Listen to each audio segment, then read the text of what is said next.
Witam w kolejnym armeńskim lotrze. Za moimi plecami widzicie jedną z najbardziej popularnych, najsłynniejszych atrakcji Armenii i dzisiaj sobie trochę o tym powiemy. Co to takiego? No, rzecz wygląda nietypowo.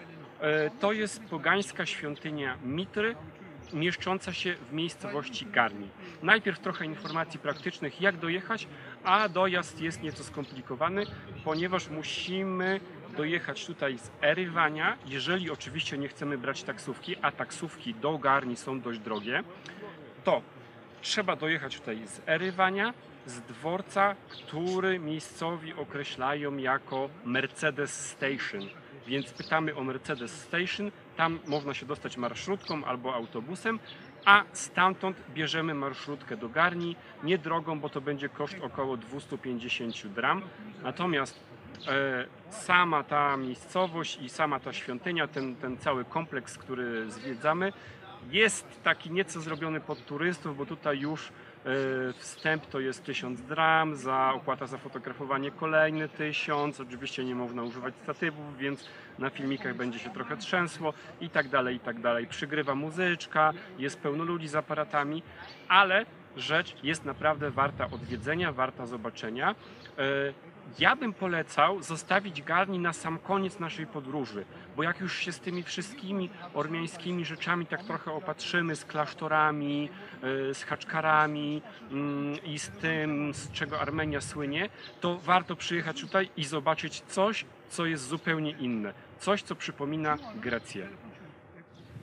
Grecję oczywiście, albo może i Rzym, bowiem budowla pochodzi z czasów rzymskich i w tym miejscu, w którym stoimy, znajdował się Pałac Królów Armenii, pałac tych dawnych pogańskich królów Armenii.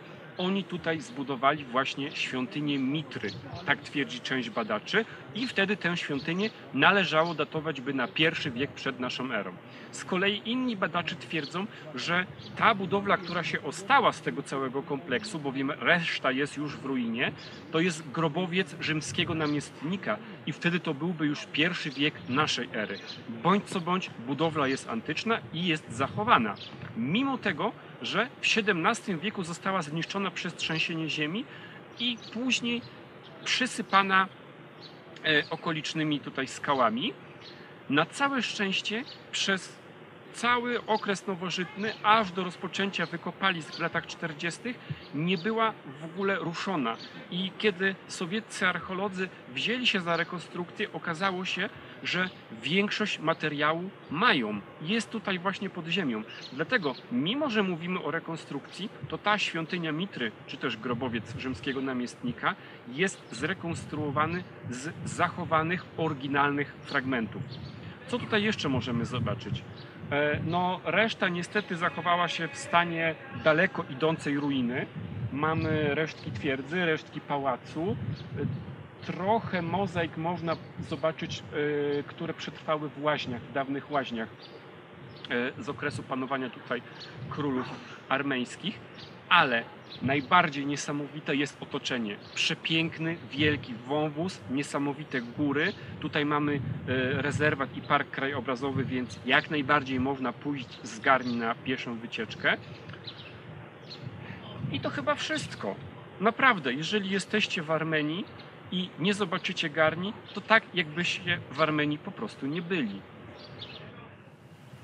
Dodam jeszcze, że tak dobrze zachowanej pogańskiej świątyni z tego okresu nigdzie w tym rejonie nie znajdziecie.